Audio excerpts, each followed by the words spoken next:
Pri mikrofóne Ondrej Kusenda z družstva AS Trenčín. Ondrej, na začiatku ste dvakrát viedli, potom však Trenčín, FBC Trenčín prevzalo taktovku stretnutia. Čo podľa teba rozhodlo dnešné stretnutie? No super nás prehral vo všetkých činnostiach, bol lepší v napadaní, strácali sme lacné lopty a dostávali sme zbytočné góly z toho, že sme zle rozohrali a super nás predčil vo všetkých herných činnostiach. Čaká vás ďalší duel v nedeľu proti Snipers Bratislava. Čo očakávaš od tohoto stretnutia? Ako sa pripravíte na toto stretnutie?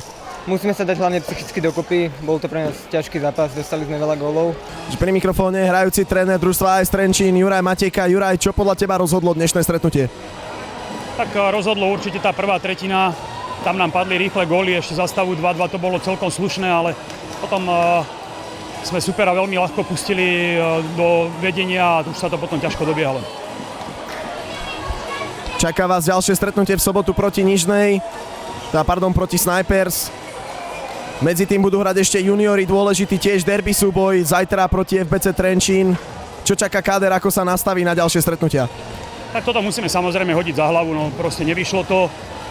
Góly nám tam popadali, jednoducho super bol lepší, ale takéto zápasy treba hodiť za hlavu a ideme ďalej, zase není koniec sezóny, takže vôbec z toho musíme sa poučiť samozrejme, ale nejakú veľkú hlavu si z toho robiť nebudeme.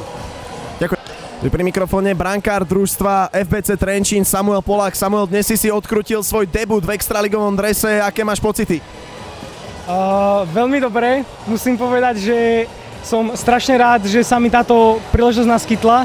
A ešte raz teda musím poďakovať trénerovi a celému týmu, že som tu dneska mohol byť a že som mohol mať taký debut, aký som dneska mal.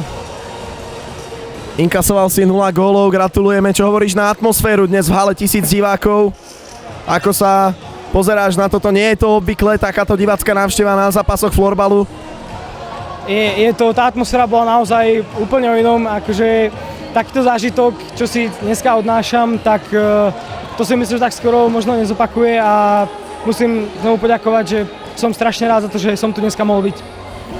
Zajtra si zopakuješ derby, avšak už v juniorskej kategórii. Čo očakávaš od tohto zápasu? No myslím si, že to bude zápas o niečo vyrovnanejší a že to bude, že AS bude oveľa obstojnejší super a že to bude naozaj ťažké, ale dúfam, že to vyjde dobre a že z toho vyjdeme víťazne. Ďakujem.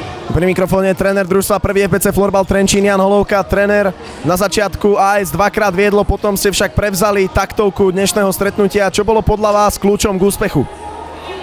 Začátek byl trošku nervózní, bylo vidět, že přece jenom jde o derby a pak i bylo vidět, že kluci chtěli až moc, ta pauza se víceméně projevila, kluci byli natěšení, že ten vstup nebyl ideální, trošku jsme si řekli, že je potřeba to sklidnit, být lépe připraveni na míčku a pak jsme trošku, víceméně ta tréma opadla a pak si myslím, že to bylo jenom jednoznačně naší režii. Spomínal ste prestávku majstrovstiev sveta, mali ste 3 týždne zápasovú pauzu a teraz vás čakajú 2 zápasy za týždeň v pondelok oproti Nižnej, opäť v domácej hale. Čo očakávate od tohto stretnutia? A já opět čekám, že to nebude jednoduché utkání. Musíme se stejně připravit jako na to derby, je to v televizi, určitě kluci mají motivaci, takže já věřím, že to zase bude potřeba se připravit tak, aby jsme vyhráli a nic nepodcenit. Ďakujem.